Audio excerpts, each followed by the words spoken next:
and I'll call them, and I'll interview them, and Steve, you can take notes. So the Rebecca Brummagens, the Lou Lombardos, the Bruce Piats, Mike Morton, Maria Karuba, Greg Bender, you know, though that cast of characters. Lou Lombardo came in from Rochester to do it. And just to capture the stories. Just, he can do with it, again, whenever he pulls together the Resource Center. Of course, your name keeps coming up, Wayne and Elaine. And so I'm going to segue now into the first area, which is last week we did Maria Karuba. And of course, Maria's was very close with Kay Neri. And we all had our experiences with Kay Neri. And of course, Kay's unfortunately not among us to defend herself. But nevertheless, we're not shy about talking about people. And so your name came up quite a bit, Wayne, with relations to Kay. So a little bit of background. First of all, just so that for the camera, you know, are you a native of Chautauqua County? I was born in Jamestown, WCA Hospital, and in those early years, I'm not really sure, but I know we lived in Jamestown for a little bit. I know we lived in Kennedy for a little bit, and then I believe I was born in 38, and in 41 we moved to Celeron, and I lived there until I was 13 and had finished the 7th grade, and then I moved to Falconer.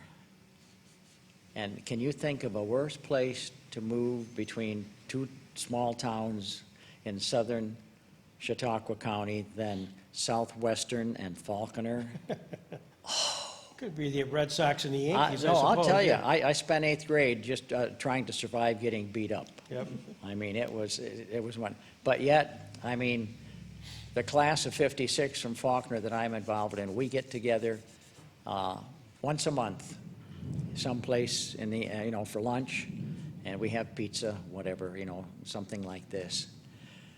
But I mean, we're very close, and we got together this last. When was it? It was once since COVID. Yeah, Twice since COVID. yeah. That's been about it. Once or twice since COVID, but we did it early in the spring this year down in Kennedy, and Vince Boyd was the athlete, you know, and he just passed away. But we have had just great times. And Kay was part of that class? Pardon? But Kay, no? No. Kay was in Kay was in Celeron. Oh, okay. She was a brat.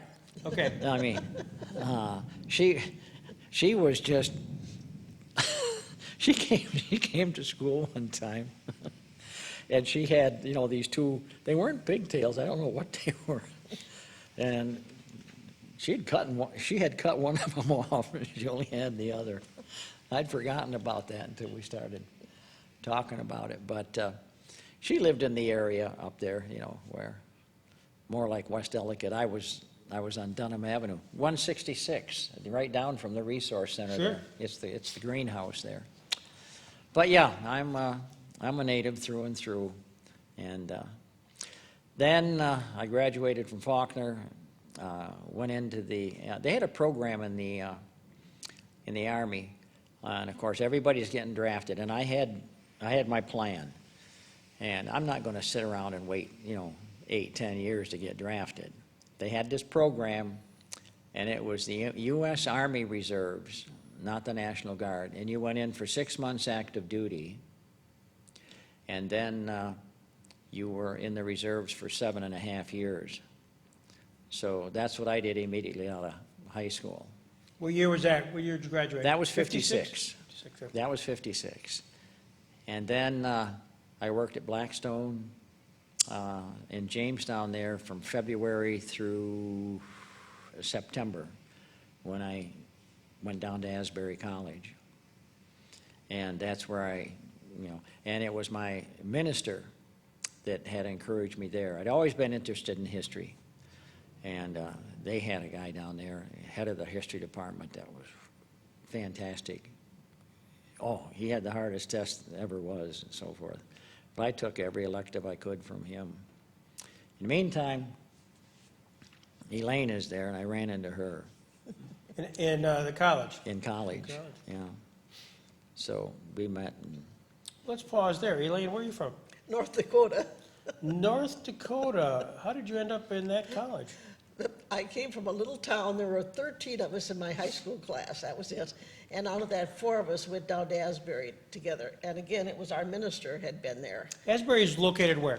Now, Wilmore, Kentucky, just outside Lexington. south of Lexington. It's in there. So that's so 4 of us went down to to Kentucky to college together. And what'd you hope to study? I was going to go down as a secretary. I got down there and found out they didn't even have any business courses. So I thought, well, now what? So I decided, well, I guess teaching is going to be the next choice. So that's how I ended up teaching. So you go down to Asbury College, and there, this guy showed, you see this guy. Was there a kind of a, how did you meet? I was a senior by the time he came down. Ah. And I had always worked in the registrar's office. So I was working the registration line when he came through. And of course, was familiar with all of the past graduates because of, working in the office all the time. And there had been a Gene Hotelling. I didn't realize that Hotelling could be spelled and pronounced in many different ways. But anyway, there was a Gene Hotelling that had graduated the year before. So when he came through and he said his name was Hotelling, I said, oh, do you have a sister Jean? Well, he does. Of course, it wasn't anywhere near the Gene Hotelling that I knew. Oh, really? So that got his attention. Boy, Good did move, she. I like that. Boy, did she. Oh, yeah, take a look at my wallet. I got her senior picture. But I looked up and wow. And then I asked around after we started college, and she was a twin. And somebody got the names mixed up and told me all about her sister who was dating the senior basketball player, and she's a senior. I'm coming in as a freshman. And I thought, well, forget about that. Well, I dated a couple of girls there. But I worked in the cafeteria with a friend that lived on the same floor, Yeah, right next door. right next door. And we were studying one night. I asked her something. I says, you know Elaine Beadle? She said, yeah. And I said, I think I'd like to ask her for a date. I mean, here's a freshman and here's a senior, secretary of the class, And I found out all these other things. I thought, oh, man. But hey, she got under my skin there, and so it worked out when I was working. She and Alice. This is not. But anyway, Oh, Alice, go ahead, come on. If you can't tell it now, when can you tell it? Alice, I swore, upon her deathbed, no, I'm not going to say a thing. I'm not going to say a thing. Of And course, she read right back and told me all these, course. what they had planned out. and when I found out about that? After we got engaged, and that was in Ohio when she was teaching, and I was going back to college, and got back down there, and what was it? They picked us up from the train or something, and we were going back in the car, and then all of a sudden, well, shall we tell them? Shall we tell them? I said, tell me what? And then Alice had to blurt it out. So she spilled the beans. Oh, yeah, and, she spilled the beans. how was your reaction to this? So this guy who's really punching above his weight, he's just a freshman and you're a senior. What'd you think? I don't know. I guess I just, why not, Did you feel sorry for him? My God, this guy's he's just, That must have been it. feeling his way through, Asbury. Nice. Poor fellow. Had to show him the ropes. So another thing you should realize, they had very strict social rules. Oh, very strict. They I did mean, have that. the girls, no jeans, nothing at all. What else? Well, and boys and girls could not be together on campus after 6 p.m. Oh, 6. Well, that was it, No off-campus privileges, without almost signing your life away. I don't know, very, So this was a religious college, Yes. right? Yeah, Yeah, yeah, it it was a, yeah, it was. Still I- is. what do you call it, Free Methodist? Free Methodist. Probably, Yeah, you know. I think that- it probably was. There, but you should see it today. We were back there this spring, we went back down. And Oh, now it's that- a university. Totally and different. The rules are completely To- different. Totally different. I mean, you wouldn't believe it. We had a senior show us around the college and how it had changed and all the new buildings and so forth. And we were telling him about some of the rules. I said, really? I says, yeah. And then he asked the question, well, when did you graduate? Back in the dark ages. Yeah, you know. He says, he couldn't believe it. But I can tell you this, every demerit I got, she's responsible for. Every demerit you got. Every- You blame get 25 demerits, they ship you home. Ah, this was being late or not signing in on time and things like He that? got demerits. I didn't have the demerits, so you know who. Well, he was a freshman, you had to show him as well, you saved him. You saved him, he could have been wandering around to this day, Elaine, I I'd get it. just still be out there wandering around in the woods. Yeah, I get the story, it's becoming clear to me now. And so you decide to get married, and you settled where? What's your kind of career path here, location-wise? Well, let's see, after, Chautauqua County, I guess. yeah, really. Applied to almost every school Yeah. in Chautauqua County. Yeah, she has. I mean, Well, she's amazing. But what happened was that we got engaged in the summer of '57, and I didn't meet her until the fall, '56. No, we got engaged in what was it? Because you didn't go to college until after. Yeah, it was all that other 58. stuff. It was in the, Yeah, yeah, 58. okay, because I'd been in the Army. But anyway, after that, well, she's graduated. I've still got 3 years of college. Well, I went through 3 summers so that I got through in 3 years. So I went through from '57 to '60 and graduated. But in the meantime, she took a job in Pomeroy, Ohio, on the Ohio River, and she was teaching Spanish and English there. And then we thought we would get married in the fall of '59. And I still had a year of college to go through, so we got married September 4th of '59. And then she got a job in Kentucky. Kentucky at Jessamine County there, which is in the area right around the college and so. So she was teaching English and Spanish there. So I finished up in 3 years. She was going to take a job at Silver Creek, but what was it? You got pregnant. And they didn't hire pregnant teachers back then.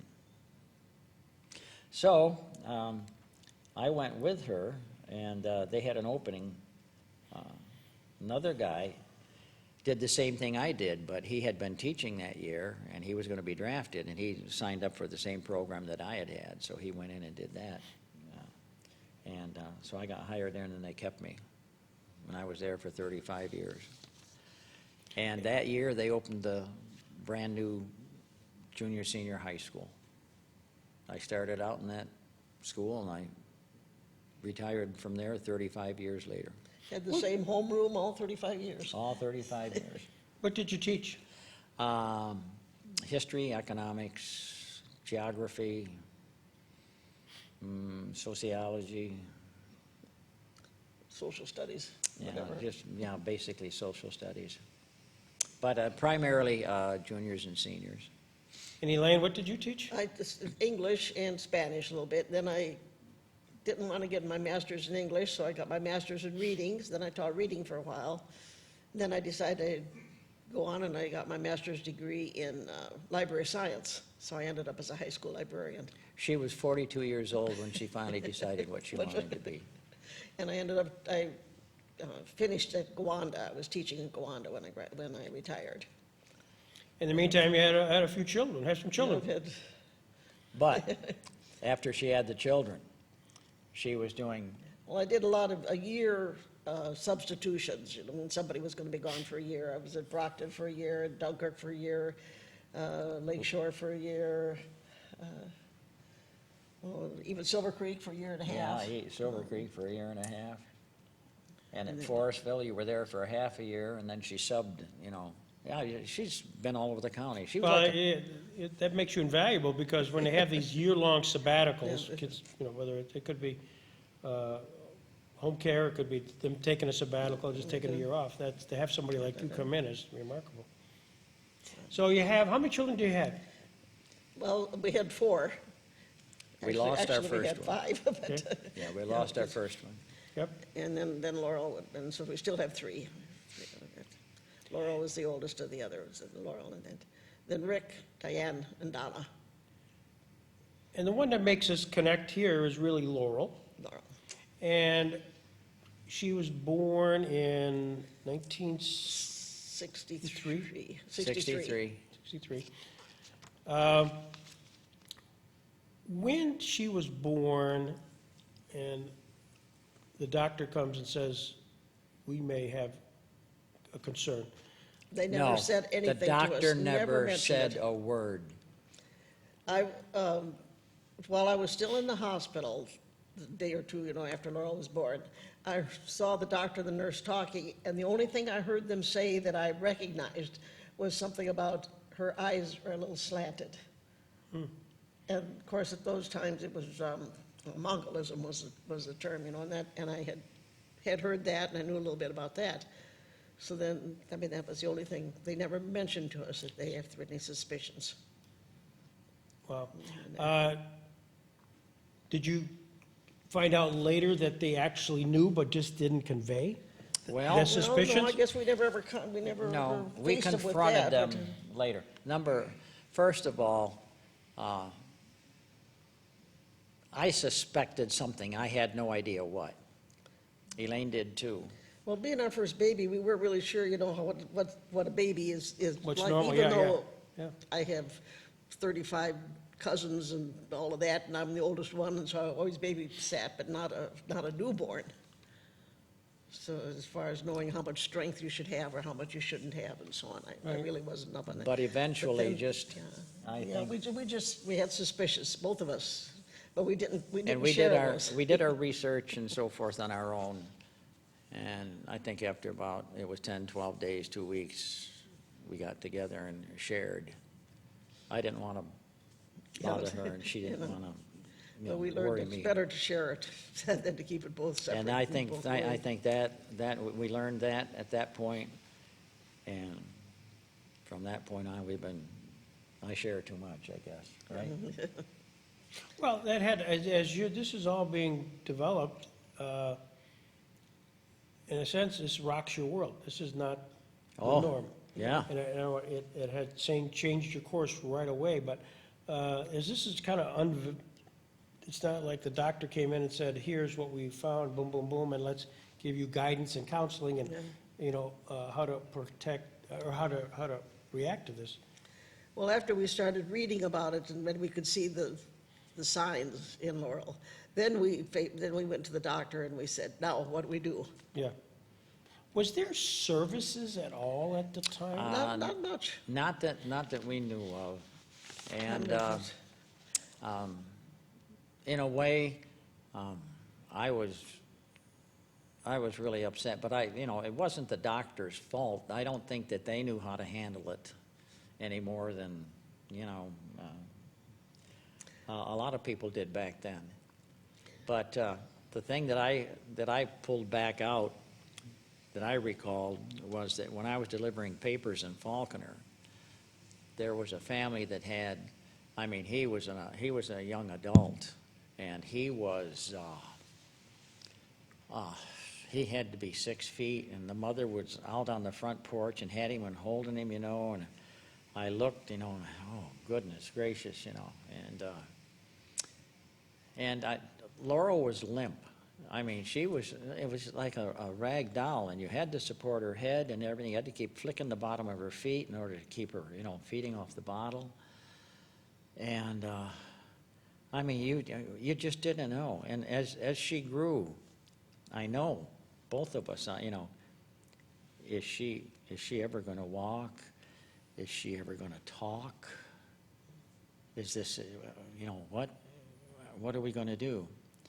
And another thing, the same day that we had our baby girl, the other history teacher that I took his place, and then he came back and they kept him too, they had a baby girl too.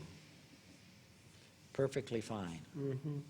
And as the days and the months became years, and you watch the two, and you see the one grow, and then you begin, oh, what's wrong with us?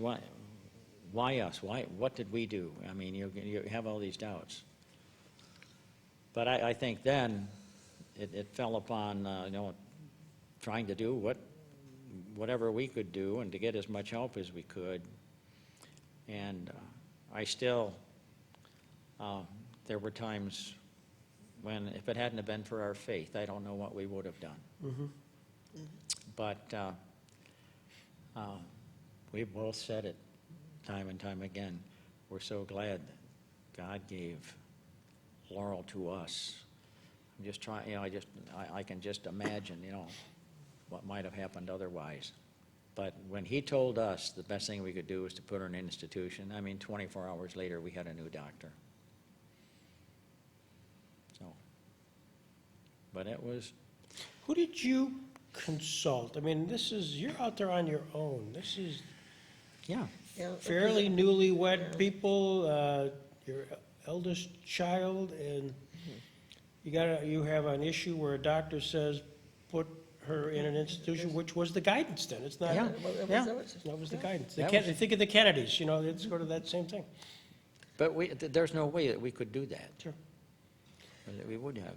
So luckily, I think we got a good doctor. We switched, Laura was born here in Jamestown, and of course, we lived in Silver Creek, so then we switched to a doctor in Dunkirk, Fredonia. And he was helpful.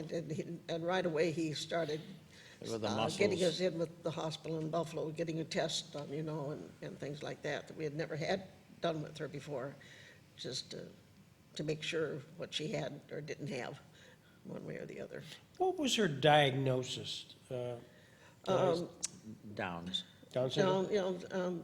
And I think they gave us a life expectancy of somewhere between 7 and 12, wasn't it? Well, I think it was, something like that. Yeah. Something like that. And that's, they Because said. that was, 50 years ago.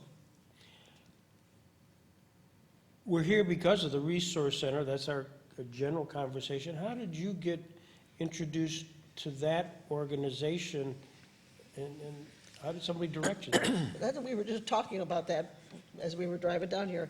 I think it must have been the doctor in Jamestown, in Dunkirk, Fredonia doctor. Because that's when Mary Andrews was just starting. Because, of course, she had a daughter that was about that age, and she needed some services for her. So they were just beginning to start things for babies and 2-3-year-olds, that type of thing. So Laurel started with the Resource Center when she was 3 years old. So this would have been 1966. Yeah, Time period. 1966, and it was in the basement of what? It was Presbyterian, I think it was a Presbyterian church at the time. I'd take her In Dunkirk. to a daycare services there in the morning. Was that the Association for Retarded Children at that time? Was that was it organized? Probably was. She was the one that was really involved with it, so what really hit me and what got me interested was Mary Andrews, and then Mike came and spoke, one time at one of the Raymond. meetings, as far as that goes. But I knew what was going on, taking place here. But it was a pretty small operation, wasn't Yeah, it? very Mary? small. Very, very small. Yeah. I remember catching up with Mary a little bit later in an organization. So it was really Mary was driving an organization Yeah, in at the- Dunkirk. yeah. Was there 5, 10 kids you remember? Oh, they're probably not more than 10. 10, I don't yeah. know if there are still 2 of the boys in the Jamestown services that went to daycare with Laurel when she was 3 years old. Remember, Jerry And Don Parker, and Don Parker? both of them. So Yeah, there's there. Yeah. the 3 of them. Yeah. Because Jerry lived in Silver Creek at that Yeah, time. and Don so- did too. Don was in the special education group there. So that was your introduction, That and was true. what was it? Was it sort of a Yeah, daycare? it was. I'm not sure what they were teaching them at that time because now if Laurel wasn't walking yet. She didn't walk until, well, I guess she started walking by the time she was 3, maybe a No. little bit. She wasn't sitting up. She couldn't sit up by herself. No, she was, Because Rick then was born when Laurel was 2, so she grew with him. As he learned to do these things, she kind of followed along. I think she mimicked him a little bit, so she would see him sitting up and walking and things, and tried to find ways of sitting her up so that she wouldn't have, you see, a baby gets up from sitting flat on the ground, but she couldn't do that, so I'd sit her up on something so she'd just have to like get out of a chair, even though she wasn't sitting in a chair. we had pillows around her. I remember we had, Find different ways to make it easy for her to move and learn these things. and remember the pie pan? Yeah, just sit on a pie pan and scoot. Yeah, and she had it, 1 foot underneath, and she'd Yeah. scoot herself. I'm trying to get a sense of Mary Andrews starting this Yeah. program, and was she trained in that, or something that sort of I don't as a think so. I mother decided, I'm just going to plow ahead? I don't know. I don't think she was. I think it was just maybe because her daughter needed these Yeah, things, and yeah, so she and had to she get was something. out there, really involved with that. That was- And one of the things that we decided, we were just going to raise her the same way we would do any other child, Yeah. with certain. Well, yeah, but we took her every place we went. She went with us. Whatever we did, she did it with us. And we would be out, we traveled a lot back and forth to North Dakota. We would stop, and we had 4 kids and Laurel, and we'd be sitting there, and the other children, they'd be looking at Laurel because, she was different and so forth. And they'd be right close by, and, a little girl was looking, and they were self-conscious, the other family as such. And, hi, how are you? What's your name? And I said, that's Laurel over there. Yeah. Were you looking at Laurel? Yeah, so forth and so on. And we were in a line in Disney World one time, and there was this little girl, just, she was looking at Laurel and I don't know if they were, whatever it was they were doing, all of a sudden the line had gone, and Alice, we're over here, and she had to get over there and go. But everywhere we went, we tried to make other children and families comfortable with the fact that, okay, here's a child that's somewhat different, but they're okay. It's okay to talk to them. It's okay, to do different things. So you had 3 children after Laurel. This may be a very personal question, but did you have questions about having the next child? Yep. Every time, because I think there was more of a possibility that you could have another Downs or something. than the first time. Mathematically, Yeah. But twice as these much, weren't always 4 planned. times as much, and when Donna came along, 16 times as much.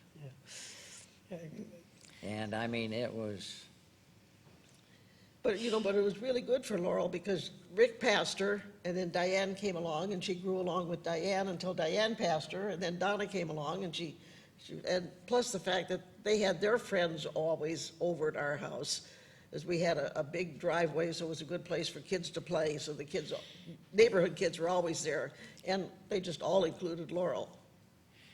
Well, that's a phenomenal story. As the kids were getting of age, your children now, how did you explain it? Well, I don't know, as we explained it too much, usually they would ask, like Nikki Piccolo Nikki, I can't think of her last name now. Ritzker. Ritzker, worked at the Resource Center for so many years. She was Diane's best friend, because they lived right next door to each other. So she went to Diane and she said, what's the matter with Laurel? And I just would say, oh, she's special, or she, something like that, she's just a special, and, okay, and that, the kids all just Yeah, yeah. seem to accept it that way. If we accepted it, they accepted it. And out of that whole bunch of kids that used to come over and play in the drive and so forth, there are 8 or 9 of them that went into working with people with special needs. Either special education or social services or Or something like something. that they all, I mean, it's amazing the effect, and I mean, even last night when we were sitting there before the village board, telling about Laurel Run, and we're going to have it, and so forth and so on, you could just tell that they were a part of, I mean, it was a community that helped to raise Laurel. Yeah. And, I don't know how else to explain it, but they've always been pretty doggone supportive of Well, Laurel. as Senator Clinton once said, it takes a village, and you had a village called Silver Creek. Yeah, And as she's progressing, Laurel's progressing, and at some point schools were not necessarily adaptable to getting into the special education. They didn't have special education programs, or if they did, they were sort of dark, when she became, what was it, about 6 years old, I think was when we first started, and we had 2 kindergartens in Silver Creek at the time. There were two kindergarten teachers in each half a day. So she went to kindergarten 2 years. She repeated in between there. And then it was about that time that the rules were changed, that the state had to provide transportation to special education classes or something. So Silver Creek was required to bus her to the nearest special ed classes, which happened to be in Boces, right outside of Fredonia. So then she went to Boces until she was 22, 18. I don't know when she was. Somewhere after. yeah, It was more than 18. yeah, she graduated when she was, I don't know how old she was. She was there for a long time. Because you don't, they, This would be Boces, just outside Fredonia. yes, Yeah. Laguita Center. Liguritas, They went out there. And that's when they had, what was it, educable and trainable, the two areas there. But, I mean, Greg, there are so many stories.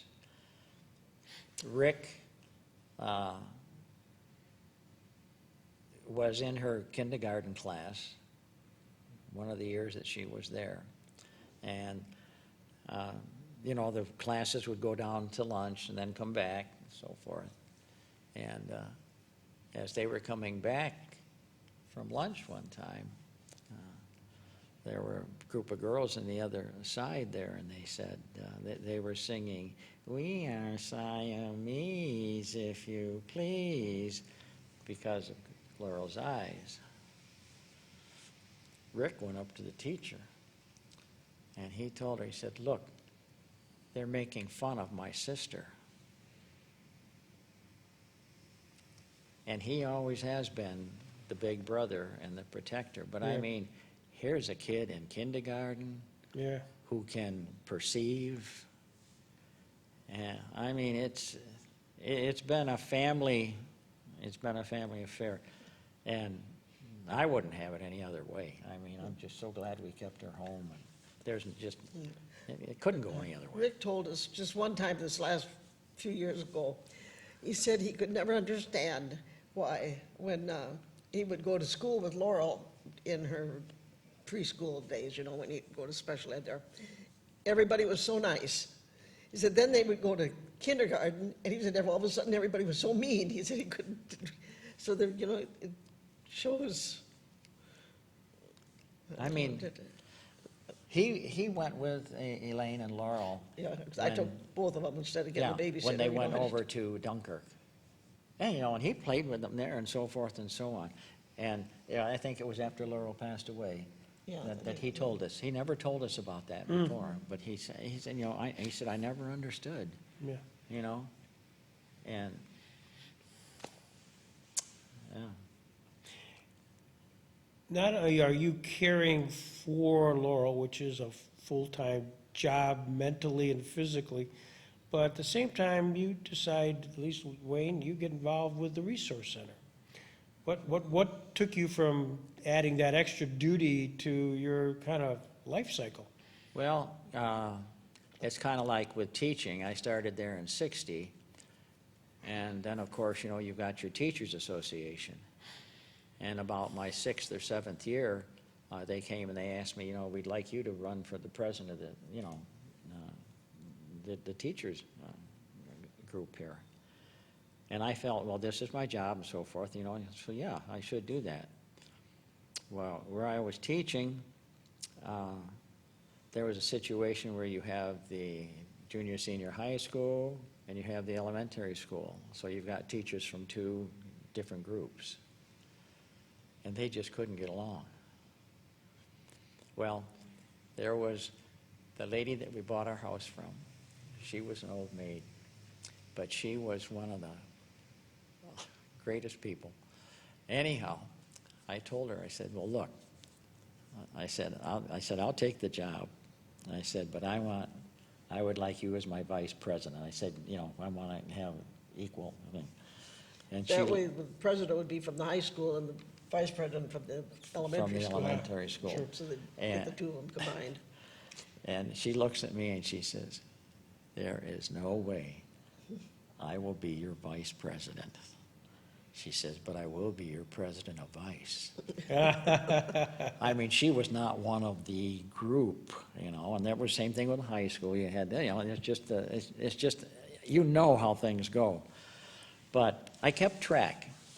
And, Yeah, but that's not answering the question about the resource center. no, but I just want him to know that how different people are. It's just not dealing with individuals, who have special needs. There are so many different groups out there who just don't get it, and it's all about me. So it's, I know that's not there, but that's. So you started back in 1985, according to my man Steve here. You joined the board. That's with Mary Andrews was one that's. Who asked? Yeah, who Yeah, it was conned you into doing that? It was Mary. Mary Andrews, and of course, like I mentioned, I think listening to Michael when he was over there and he was talking about what was going on and what's happening and so forth, and I said, okay, just like I got involved with the teachers, I felt as though I should do this too, So give me your Mike Raymond best stories. Mike Raymond? By the way, I just must tell you right up front, nobody's pulled any punches. So if you're worrying about discretion, No. don't. Get over it. No, I never saw anything about him that made me feel bad about the Resource Center or anything else like that. I think that, when did he first come anyway? I know he must have been here. Mid-'70s, I think. Yeah. Steve? 74, I think. Yeah, well, see, he'd been here 10 years already. Well, I didn't even know the guy. And how can that be? Well, I'll tell you one of the reasons. I'm up here in the North County, going on, even though I was, from down here. And it's tough just to get people from the North County to get on the board. But I felt it was important for Laurel. I felt it was important for the area, for me to be, involved with it. And he sounded to me like a go-getter, which he was. And I just liked the way he came around. He came about. He was a professional superstar in that whole working with the developmentally disabled. There's nobody, time and place, he was unbelievable as far as programming and building and construction Right. and expansion. Right. I found out things that I never even knew existed, in relationship to aid for the people with disabilities too. But I was really impressed by him. So you were on the board a long period of time. And do you remember some of the presidents and some of the perhaps personalities that you were on the board with? Yeah, the fellow from Brockton, the farmer, Mensch? No, not him. No, Dennison. Dennison. What was his Wilbur first? Dennison. Wilbur Yeah, Dennison. for him too. I mean, Mike impressed me, but so did Wilbur. I mean, he was, I had an awful lot of respect for him. The two radio owners, Merrill Rosen and Mike Felice. right, you know, those two and so forth, you know, I could see them. Salaba, what was her first name? She was Hazel Salaba, Hazel yeah. Salaba, yeah. And she was one who always was very helpful, you know, and she was always encouraging me. And let's see, who else was on at that time? Well, you were on. Joe Trusso. Oh, so. I'll tell you, we had a few discussions. We did. One time out in the parking lot there, after we had that, we would get together as a board at Christmas time, and it was at the steak place up there in West Ellicott, across from where the Veterans building, where Vicky used to go all the time up there. What was that? Moose, across from the what's now the Moose up there. But I forget, there was something that we were talking about, and we were totally on different sides. And this is Christmas time, and we're out there in the parking lot, and we're going at it. And I said, you know, Joe, it's nice that we can do this and still go away friends, you know what? And he looks at me. Yeah, he says, you're right. But I'll tell you, he never held back. Yeah, Joe. Yes. I remember Joe. Joe Caprino, was he part of your world? I met Joe Caprino before I ever got on the board. I think we bought furniture down at his place, Yep. somewhere along the line. We bought furniture, and I bought some sort of a player or something. It didn't work, and I took it back and wanted my money back. He wouldn't give me my money back, and I threw it at him. So there's an image. But, I mean, I got to know Joe really, I just had, I had an awful lot of respect for him, too.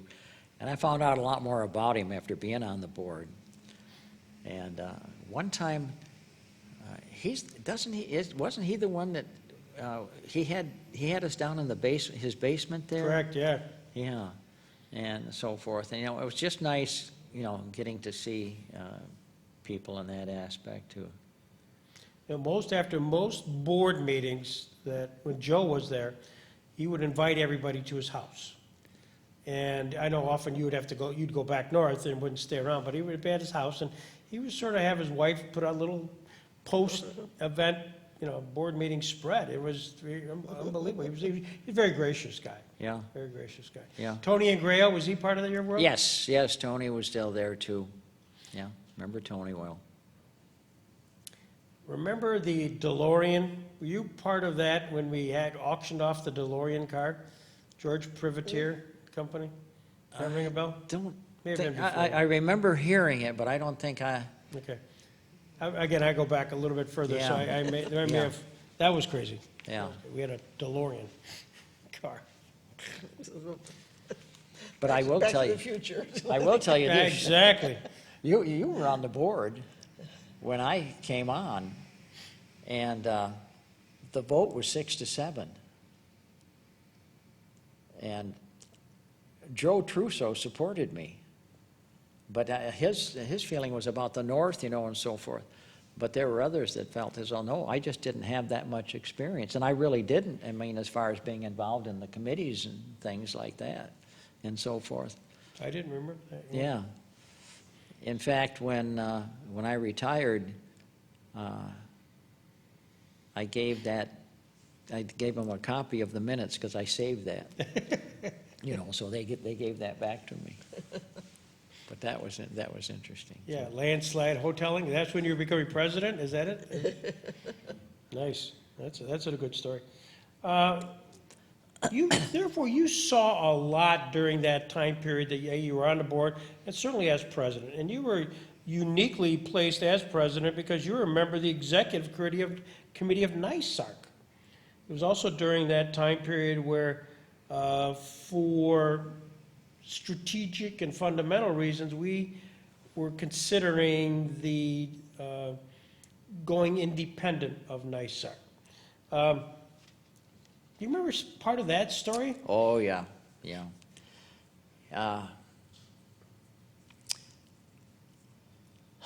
I think of driving back and forth out there to the meetings that they had in Albany all the time. And there was somebody from the, what was the organization up there? Seneca, West Seneca? What was it? West Seneca area? Yeah, they had a, West, they had, it wasn't a county, but it was the West Seneca, I forget Yeah, what. I can't think of it either, but yeah, you're But right. there were two ladies, Yeah. and they were involved with it too. And they flew back and forth to all these meetings. Mm. I drove. And I drove in late one time. This is when I was on the executive committee. And I get in there, and I, brushing the snow off and so forth, and I sat down. She says, looks at me, and she says,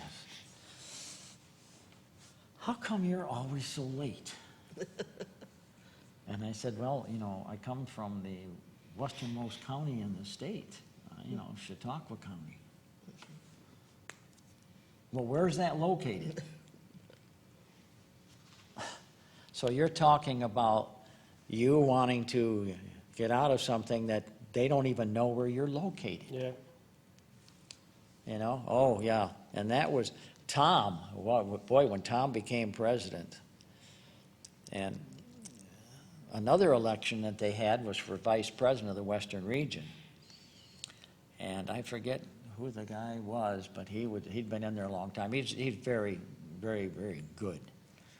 But Tom wanted me to run, and so did Paul, to run against him. I said, no, I don't want anything to do with this. But then something else happened during the conference there, and Paul said, "Look, Wayne, we got to do." I said, "Yeah." I said, "You're right." I said, "Okay, I'll try it." Well, then we got together, and we talked to other counties around, and we got some support there. And they said, "Well, we might get beat, but let's see if we can't get some of our people in." Well, I did get elected, and I got elected. It was close, but I did get elected, and then I was the vice president of the Western region for 3 years. And that, on top of everything else, I was still teaching and coaching.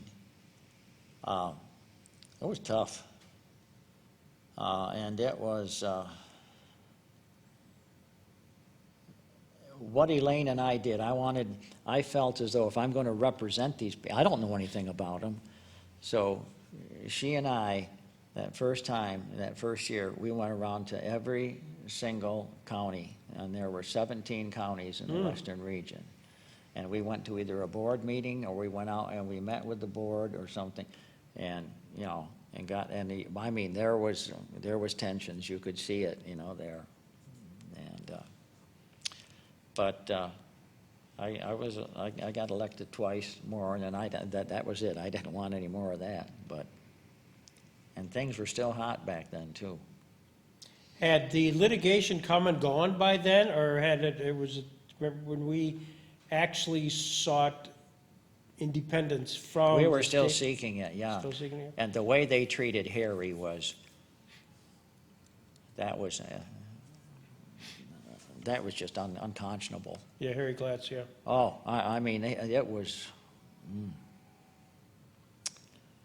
hard times. In fact, Steve Waterson wrote this about you. Uh-oh. Being on the executive committee representing the Western New York region. At the time, the Resource Center did not always see eye to eye with our state association, NYSAC. And at regional meetings, Wayne sometimes served as a verbal punching bag for representatives from other ARC chapters. But Wayne always stood tall in supporting his own beliefs and supporting the Resource Center's position on statewide basis. Well, I'll tell you, I went up to, what was that meeting we went to? Maybe it was in West Seneca, when we were talking about, they wanted to do away with the work centers, and they wanted to, That was because West of pay Seneca, and yeah. so forth. And I said, no, I said, and I explained everything, and there was a lady that got up and said, well, we've got to move along with such and such, and I says, well, not if it's at the expense of our children, so forth. And she didn't like that, of course, but I mean, there were just times where I probably would have been better off not saying something, but you can't do it. I mean, it's just like when I was a teacher, and you've got these two groups going at each other, and very simply, the elementary teachers, they didn't want to do this, they didn't want to do that, and I sent out sheets. Okay, we've got committees. Please volunteer for one. That's all I ask you to do. And somebody didn't. I said, if you don't volunteer, I'm going to place you on one. And there were people that didn't want. So I knew that there was something that was, they were, and I put them on there. Yeah. And I ended up in a one-on-one conference with them, and so forth and so on. But I mean, either lead or follow or get out of the way. Yep. I'm a fan of that. Now, easier said than done. At that time, when you were, this is in the politics, I'm not sure we've even ever talked about this at this type of things, but you were the eye of the storm. Wait. The what? You were the eye of the storm. Oh, yeah. Yeah, I mean, you and Harry. And Mark Brandt was the executive director of NYSARC. Did you get calls from him saying, what's up? Did I get calls from him? Did Mark call you at all? Mark would talk to me, and I would talk with him, but I don't think I ever got a call from I him. don't think so either. No, none of them, neither one of those, off-record calls where you say, hey, can you guys lighten up a little bit out here? Nope. And I'll say one thing, after my third term, and I stepped down and so forth, there were some of the ardent opponents, and they came up and they said, we respect what you did and so forth, and they didn't necessarily still agree, but that's the way things are. Well, it was a unique time. I lived it with you, and but you were the guy, and as a result, it resolved itself, and I think a much better communications, and it served a function. It didn't get exactly what we wanted. I'm not sure we could have ever gotten, in our best days, gotten what we'd like to have had. No, I don't think so either. And Tom thought so too, but even he admitted later, that probably wouldn't have worked. Tom. More. Tom Moore, the Oh, yeah, president of the association back then. Yep. So that, I applaud you for that. But at one point, what I want to talk a little bit about is around 1995, you retire from teaching, and I'm sure wondering what to do next. And Elaine says, look, I don't want you around the house the whole time, says he. Why don't you go out and run? Exactly.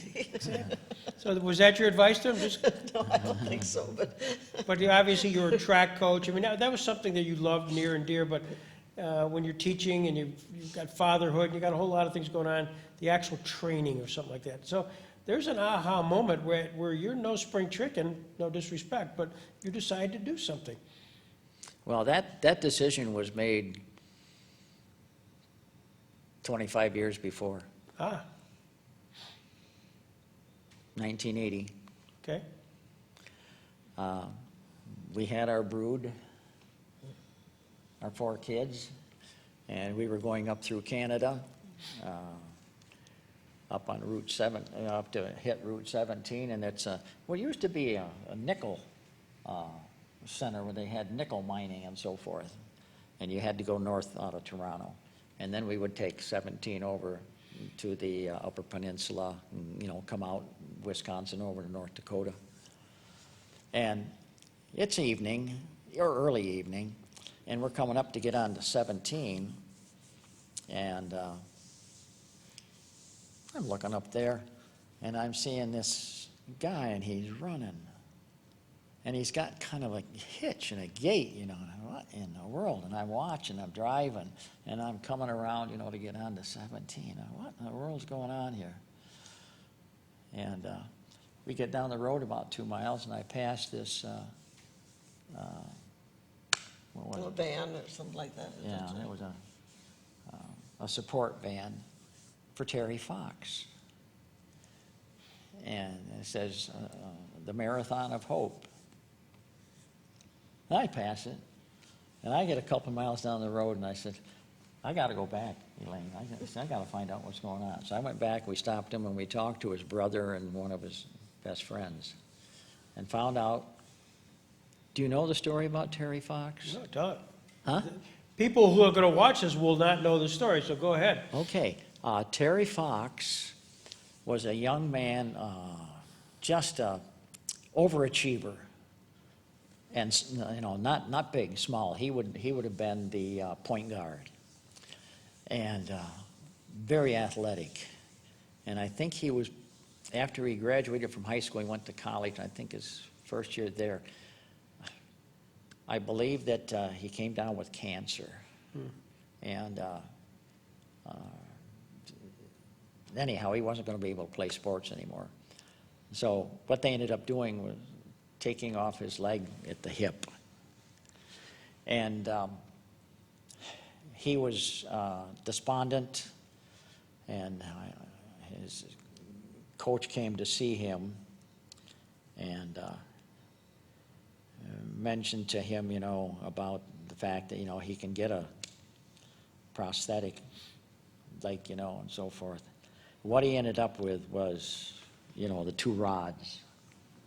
They go up to the hip, and that's what he was doing, and he had the shoe on. And he was, his coach got him interested in doing, he couldn't play basketball, but now maybe I can do this. So he started, training, and what happened was that he went to the Atlantic Ocean, dipped his one foot into the ocean, and he wanted to dip the other one in the Pacific Ocean when he finished. And he started this run. And the guy was running a marathon a day. He wanted to raise $1 for every Canadian. He wanted to raise $1 for every Canadian. And, well, it was after we stopped and found this out, and then later learned about what took place. At that time, we were north of Toronto, and if you know your geography, what he did, he got over, I don't even know if he was out of Ontario. Ontario goes forever. But I believe that he ran, I don't know, it's either 23 or 3,300 miles. And he was up north of Lake Superior at a place called, actually Jamestown, or Wawa, I believe it was. And he started spitting up blood. And the cancer had gone into his lungs. So he had to stop the Marathon of Hope. And he died, I believe, within a year and a half after that. And they've got a statue of him that we have seen. It's in Halifax, on the East Coast over here. After I read the story, and they now have throughout Canada, and it was just within the last 2 or 3 years, there was a poll taken on the most respected, the greatest Canadian. And taking all the war heroes, taking all the prime ministers, Terry Fox was the one that won. Wow. And they have Terry Fox runs in schools and all over, and he has raised hundreds of millions of dollars, you know, for cancer up there. And of course, we went, you know, to the different places where he had been in Canada there after all of this. But it was just amazing to think what this young man attempted to do. Okay, so I'm retired. When I did this, I was 59 years old. But it wasn't, age is just a number. And I figured with my running, I'm just a recreational runner. I'm not a threat to anybody, nothing on the elite side. But I figured that, hey, if he could run across Canada, I could go across New York State. So my goal was, once I retired, was to run across New York State. And about this time, Patsy Dodge and Paul, they were looking for some new ideas, something, you know, to bring attention to the issues that, you know, the Resource Center has been dealing with. And Patsy came into the board meeting one night and said this. So after the meeting, I wrote out, you know, what I wanted to do. I said I'd like to complete a run across New York State to promote, you know, more awareness about people with disabilities. And she looked at me, and I gave her I wrote it on an envelope or something. I gave it to her. And she says, really? I said, yeah. So she took that into Paul. I don't know if it was that night or the next day. And I think, if I remember correctly, the words were something, when Paul asked her what she was there for, she said, well, there's a crazy board member that wants to run across New York State. And that's how it came about. But it was,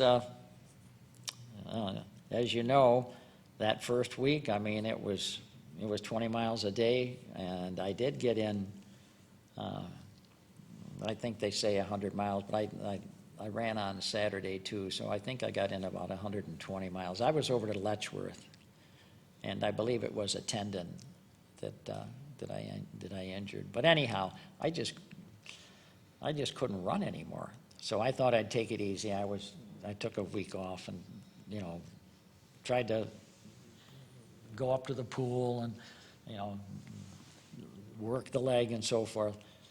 But I went out and I tried to walk. And I think I don't know if I got 2 miles. And I said, Elaine, I said, I can't do this. I said, why don't you finish? And she got up to Letchworth there. Where were you going to Letchworth or around it? And I just couldn't do it. And then, thanks to her It was my library aide in Gwanda, whose son had a bicycle shop in Dunkirk. How to know what made you think about a bicycle? But I was just trying to think about something that could be done, and we got together, and it was Bill Plotz, and we got down and talked, and he lent me his bike, and he gave me an old pair of gloves, and an old pair of biking shorts and so forth, and I just tried that out. And I mean, I hadn't been really a biker either, but I'd ridden bikes, so I figured, well, doggone it, I want to at least try to finish. So a week, 10 days later, I don't remember exactly what it was, but I started out, and, you know, wasn't too bad at all. But there were some big hills. You get into Nunda, New Nunda, York, and yeah. so forth, you know. And I mean, I'd get up some of those hills, and then I'd have to get off and walk, you know, part of the way or something. But when I did that too, Elaine stopped the van. We'd load a bike in. I'd drive, and then she'd finish walking up. This was a family affair. Yeah, Elaine and I did it, but Laura was with us also part of the way, and especially there at the end, as far as that goes. But I would say that she probably walked up and down the hills across New York State, the Catskills. She got in probably at least 30, 40 miles, if not, you know, if not more. So, I mean, it wasn't me. It was the family and their feelings about people with disabilities, and you know, it was on my bucket list. So this is 1997. This would turn out to be the inaugural Laurel Run across New York State. And where did you finally end up? Where was the end point? What's the name of this? It's at the border of Connecticut. And It was at the, what actually happened was that Elaine and I rode to the Connecticut border. The day before, we ended up in, it's in the information. Columbia County. Huh? Columbia County. Columbia County at the resource, at their resource center there. And what took place there was that while I was riding the bike and so forth, it took time. I mean, there were times when we would, you know, in fact, one time we were about 3/4 of the way, and then we drove over to Connecticut where our family was. And our grandson had a birthday party. I think he was 4 or 5 years old. And then we went back, you know, and picked things up there and so forth. But by the time we got to the end and stopped at all the different resource centers, equal to our resource center across the way there, we had more support and people. And I remember we were interviewed where we stayed that night, and the lady comes up to interview us. And she, you know, you could see I opened the door, and she says, I said, yeah, I said, we're Elaine and Wayne. And she looks at us, and she said, well, I'm looking for some old people, which made us feel pretty good. But our local resource center here helped us because they contacted some of the other ones along the way, and so we knew where we were going to stay every night. Sometimes they would have somebody's home that we would stay in. Sometimes they would have a motel for us. So they helped us organize our trip all the way through so that we weren't going out cold, you know, in there. So that helped a lot that way. And then Yeah. it involved the other resource centers too, and most of the time they would have a reception, and especially if those were the ones where Laurel would go along. And Sure, she'd be sure. out there to shake hands and be Miss Congeniality. Yeah. Steve, I think he'll remember the state trooper. One of those interviews was published in the newspaper, and it happened that when I was teaching in Gowanda, one of the high school students used to come and spend a lot of time in the library, you know, get out of class and out of study hall, so he'd come and do any help that we needed, especially with the AV equipment and so on and so forth. Now he's a state trooper, and he was in one of these Stationed out towns there.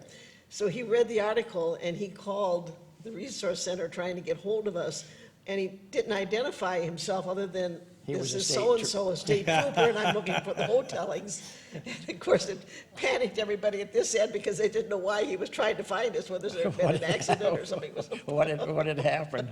Well, I mean, it was. And here he just was trying to get a hold of us so he could come and say hello. Yeah. Oh, cool. Oh, cool. Now, was this also the run where at the end Kay catches up with you? Is this? Yes, Yes. Okay, yes. tell that story. I think Kay was with you, wasn't she? And where did you guys get out of the car? What happened? What? I think we saw you running and she got out because she wanted to kind of jog in with you and Paul and I think Donna was running. Yeah, Right. the whole Donna or Diane was contingent. with you and the grandkids. Yeah. And Yeah, so, or she went up ahead anyhow, and anyhow I was running in, and we still had probably about a quarter of a mile to go. By the way, running in with me, and for the last half mile was my grandson, who is now an engineer with Pratt and Whitney in Connecticut, and he is also Staff Sergeant in the Air Force Reserves and is working on his officers training as such. But he ran in with me, and Donna ran with you. your and youngest- Donna, our my youngest. daughter ran in with me. But I mean, it was just it was a great finish, slow and. Well, and then they're back to Key. Oh, yes. Well, anyhow, when I saw Kay up there, of course, like I mentioned before, we were friends, in elementary school and so forth, but I'd like to back up just a little bit. When I came on the board, I had no idea that Kay was the secretary to Mike. I had no idea at all. She looked kind of familiar and so forth. She never said a word to me. And then probably 6 months later, it had to be because it was in the spring when I went on, it was in the late fall, and she was getting some award or being recognized or something, and they said, Kay Neri or something about, but anyhow, her maiden name, Kay Bird, slipped out. And all of a sudden, I thought, oh my word, that's that little girl that I remember from elementary school. So anyhow, when she was waiting there and I saw her, and I had seen her, before, and we had identified, and she knew this, she knew me, and we knew each other.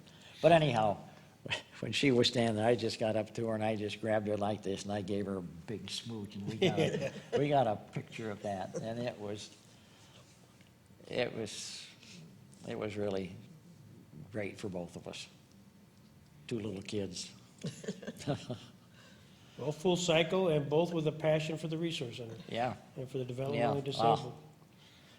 She told me, she said, that was, the Laurel Run was really a highlight for me. She said, I really, really enjoyed that. I don't think she meant the kiss. Never could tell. Yeah. The answer is, of course she did. So you've finished this, and was there a sense of elation? Was there a sense of, what was your emotions when you finally got through your Columbia AARC, and that's it, My emotion when I finished is that here's Laurel, and she's waiting there for me.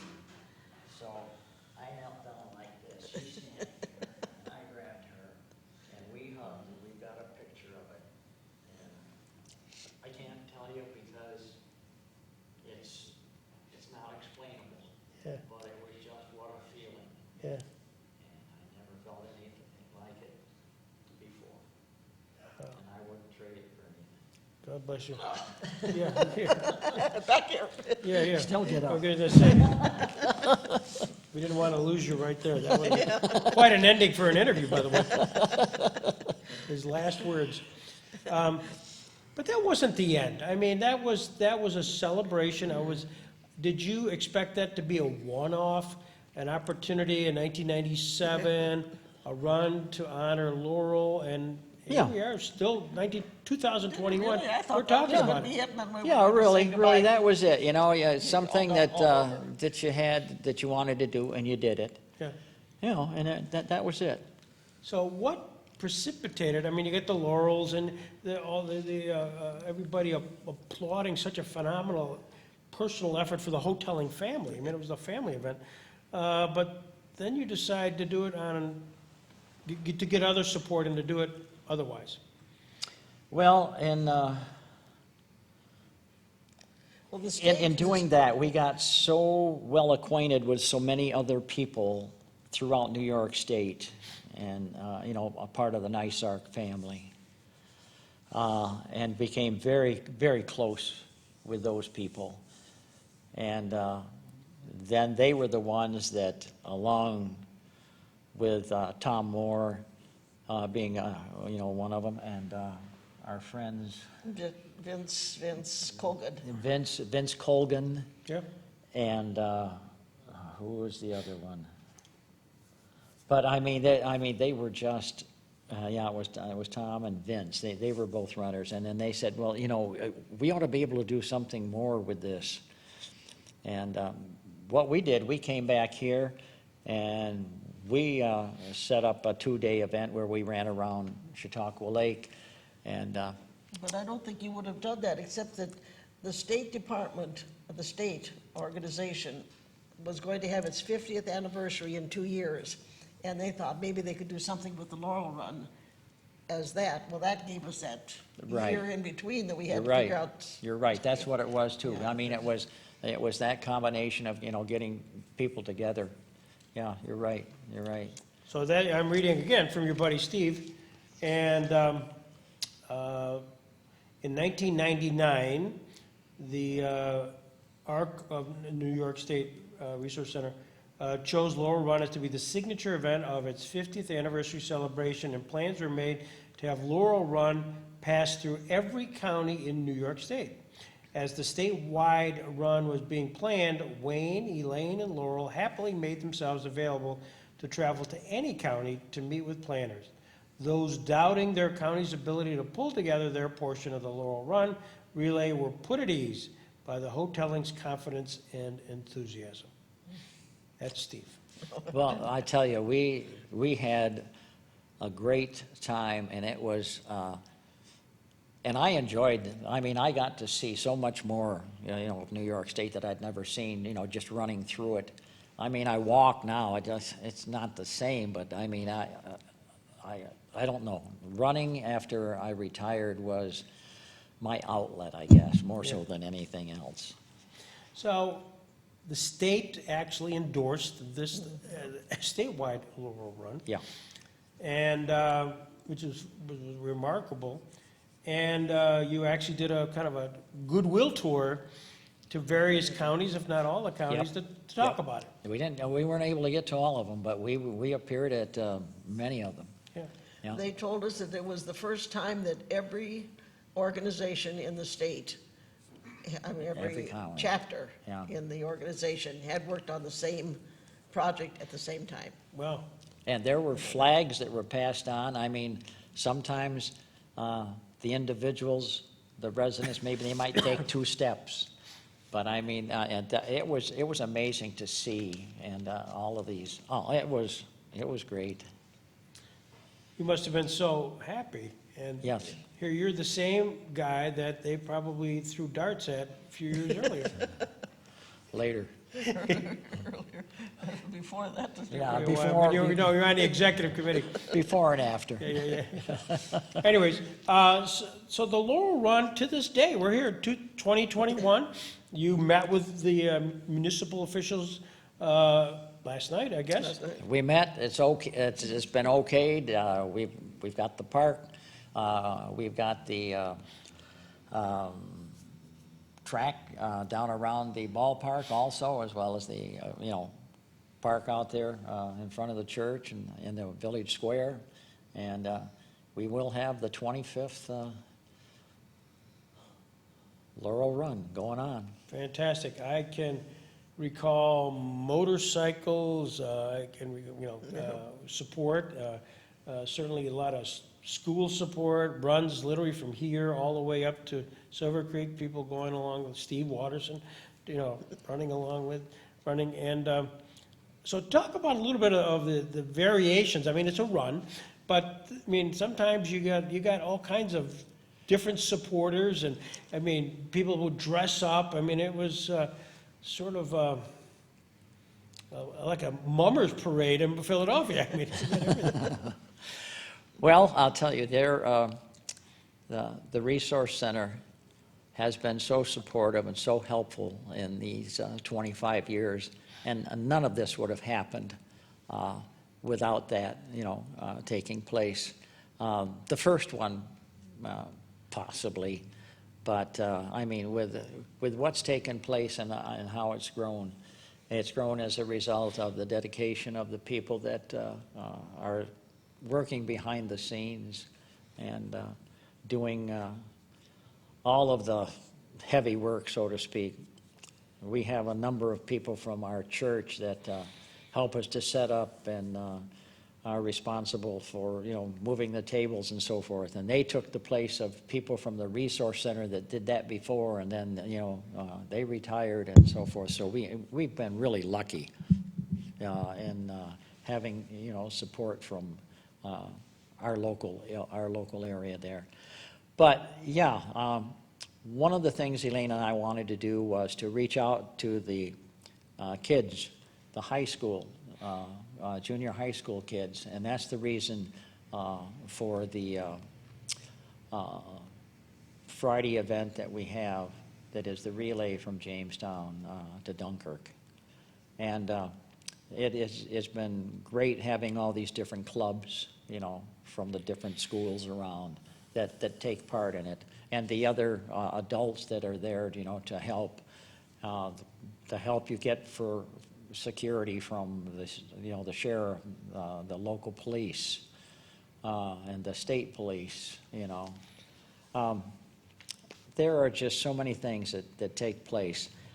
We have the Laurel-thon, which I think primarily has been as runners that wanted to do it, and I think Steve was primarily the go-getter behind this.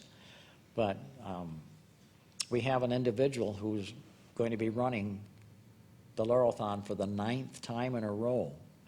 And we've got a couple of other girls that have run 4 and 5 times, and I imagine that they'll be coming back this year too. But I mean, to do that in one day and start out at 6 o'clock, and usually by 1:30 you're done. I mean, that's longer than a marathon. Yeah. And yet they're there, and I mean,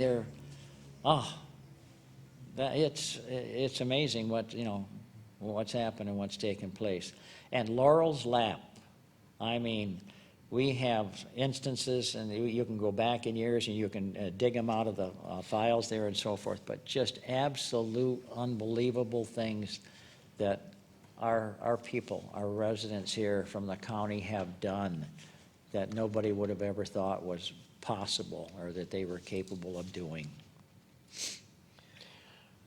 And now, People Inc.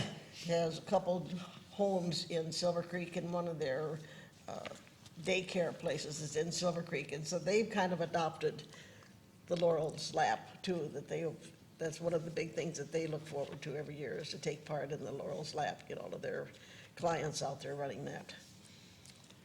So you showed me a picture, which is a picture of Laurel Run 10, July 15th, 2006. A picture which I have seen before, and we'll be sure that this, but explain your emotions, and really what am I looking at? It's Laurel Run 6, and there is Laurel.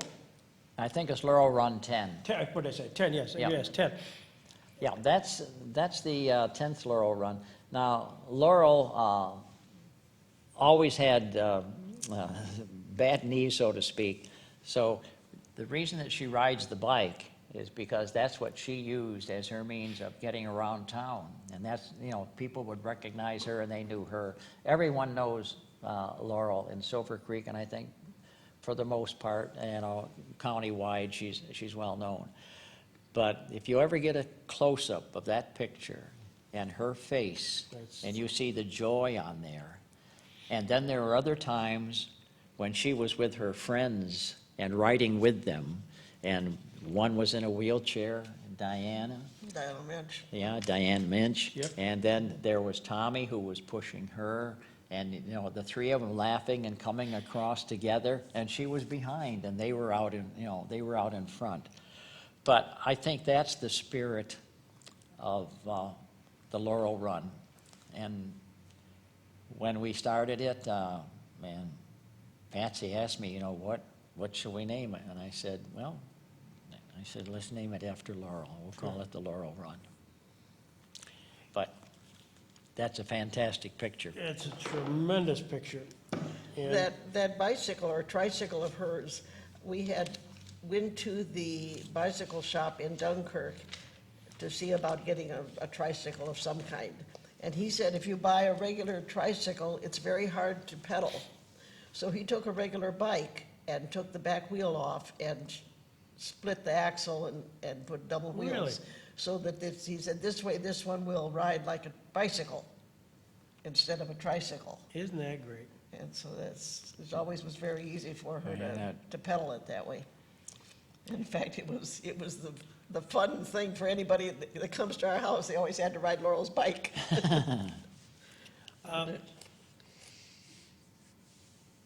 Laurel died in 2017. And, November 13th. Yep, and I remember going to the funeral home, and it was so emotional, but the family was so celebratory. Yeah. I mean, that was the walk away. Here was your daughter passed away, but you were, and I remember you telling me, Wayne, that there was an expectation of her to live through age 12, and Yeah. here it is, age 54. And Almost 55. yeah, kind of a gift of God that provided, and how you as a family, you on behalf of the family, saw this as not as something that was a burden, but on the contrary, something that was an asset. Yeah, it an was a gift. opportunity. And can Yeah. you elaborate that a little bit? I mean, just the kind of sense of it all? Pardon? Because kind of the sense of it all, Laurel's legacy, if you will, when it comes to even you and the family, and Well, my sense is that when we first started, we didn't know what was going on. And as time went on, and in the early years, it was very hard, I think especially for Elaine and I, and wondering about Laurel. But then eventually with the other kids coming along, and then with Laurel eventually, beginning to learn how to walk and talk and so forth, and seeing that there was hope. And then as she went on to school, she was a Girl Scout. She loved being a Girl Scout. And as time went on, and then with the Laurel Run coming up, and with the job that she had, that was one of the things that she told her brother and her sisters about. I got a paycheck, just like you do. yeah. And I mean, it was, she was family. One of the reasons that I retired when I did was that I wanted to have more time with family. And I was able to have a solid 22 years where the other kids are gone now. But it was Elaine, Laurel, and I, and we Yeah. spent, all that time together, almost half of her her lifetime. But no, I wouldn't trade it for anything, and I'm glad that God gave us that. She was a very happy girl. And I think she made other people happy. Mm-hmm. Absolutely. And she's known for her hugs And her smile. and her smile. Yep. I can remember, even at the ball games, she would come to the games, Yeah. We knew you were coming down today. Wayne co-opted you to come down today in anticipation of this for the archives, for the Resource Center. Is there a question that you anticipated that I have yet to ask? Is there something you'd say, wonder when Greg's going to ask that question, which I will just simply forget? Well, I thought maybe you would ask Elaine, why in the world did you ever marry this guy? We kind of got to that, but it was, A weak moment. After I said yes, I thought, oh dear, what have I done? He's a kid. He's a kid. Yeah, is he mature enough to Anyway. come to your level? Yeah. Is there any? But do you get anything that you thought perhaps we haven't really touched? I think that people should realize sometimes when things are so bad and it seems so hard, and maybe it's kind of cliche, but God never gives us more than we can handle. We might think that we can't, and we might not do as great a job as we should, but if you stick by it and you stand by what you believe and you keep the faith, that you can do anything. And I'd say this with almost 62 years of the love of my life here, and I couldn't have done it without her. It's a good way to end this conversation. Steve, do you have a question? No, I was just thinking, you can't top that. So. All right, we're going to cleanse ourselves for a second here. And this is unrelated, totally unrelated to anything that we've talked about. But what year were you born, Wayne? 1938. So you'd have been a few years earlier. And do either of you remember December 7th, 1941? Oh, no, not December 7th. No. Right, so I can remember my uncle was in the service, and I can remember my mother just getting letters, and that type of thing, but I don't remember the celebrations or anything like that. VJ Day, 1946, anything like that? Now, I remember that because I had an older brother, Ray Hotelling, and he was 17 years older than I was. And he was a metal craftsman in the Marines, and he repaired the planes that came back on the baby flat tops. He went up through the Solomons and ended up at Okinawa, where his ship was sunk, and he had to get ashore, and then he spent the rest of the time there at the captured Japanese air base and so forth. And I can remember my mother sitting there reading the letters, and I remember her crying, and I was a little boy, but I remember it was on the radio, and they always played the national anthem at noon. And living at 166 Dunham Avenue, out there in Celeron, I'd run up to the corner. We had a flag that was out there, and I would stand there and salute for my brother. And I had a little Marine uniform that he had given me when he came home before he left in 1943. I remember that. But December 7th, no. But I do remember, when the war was over. So VJ Day occurs, it's August 14th, 1946. What was the mood? Your mother now knows the war's over. I don't recall that. I mean, I remember that, the war was over, but I don't remember any. Do you remember your brother coming home? I remember my brother coming home, yeah. Do you remember that? Was it a reunion? I mean, do you get a sense Oh, of... yeah, I was very happy. I've got a picture at home, and it's got me in front of my sister, who's in front of my brother. My sister is 4 years older than I am, and he's just in his civilian clothes there. But I've got that picture, and I got it up on your desk. I didn't realize that was when he came home? That was shortly after he came home, yeah. Yeah, there were just the three of us. And the reason why I asked that question, it's just a throwaway question, is part of what we do at the Jackson Center, we've been interviewing people who, on their corporate memories of World War II. Yeah. And we've tried to, I've interviewed over 300 soldiers or members of the service. Most have passed. So now what I find Yeah. of interest is, what the memories were of other people, Well, you know- that type of thing. And it's, today, just yesterday, of a guy who's 93, who just missed the war, but he had clear memories of what happened. And Oh, I remember collecting grease. I can remember collecting milkweed pods for thing. I remember And doing the that. little cellophane out there. papers out of the gum wrappers Yeah, or the gum whatever. wrappers, I remember I don't know what that. we ever did with them after we collected them, but I remember collecting them. What else was it that?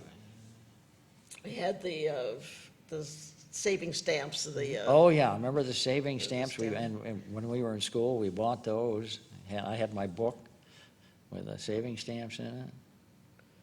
living Yeah. on a farm, my mother would, of course, we had all the meat and things that we needed, so she would trade her meat stamps to get sugar and flour and that type of thing. Well, your grandfather was on the black market. He got You must anything you have- We wanted. got our refrigerator during that time. And Oh. we got